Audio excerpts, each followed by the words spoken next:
इंशाल्लाह 8 फरवरी को पीटीआई। क्या बेस्ट विशेस देंगी? बेस्ट विशेस तो ऑलरेडी से उनके साथ हैं और आगे भी यही है कि इंशाल्लाह हम लोग उम्मीद और यकीन रखते हैं कि पीटीआई ही आएगी। इमरान खान साहब लव यू। आप जेल में रहो, अंदर रहो, बाहर रहो, जहाँ भी रहो, हम आपके साथ हैं। और मैं स्पेशली कनाडा से आया हूँ और खान साहब को वोट डालेंगे इंशाल्लाह। और वो हमें कनाडा से स्पेशली आप इमरान खान को वोट करते हाँ हैं? जी, और हमें कोई फिक्र नहीं है ऐसा ही है। कि हमारे पास बल्ला नहीं है, कोई टेंशन नहीं है।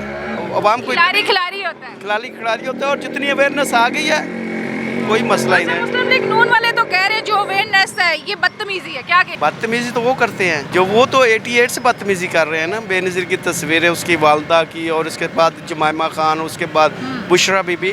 पीटीआई ने क्या किया है? पीटीआई ने हाँ क्वेश्चन रेज किए हैं। 5 साल बाद आप हमारे हल्के में आ जाते हो, 5 साल पहले कहाँ थे, अब कहाँ पे हो, क्या किया हमारे लिए? यही है शऊर दिया है खान साहब ने, बस और तो कुछ नहीं किया।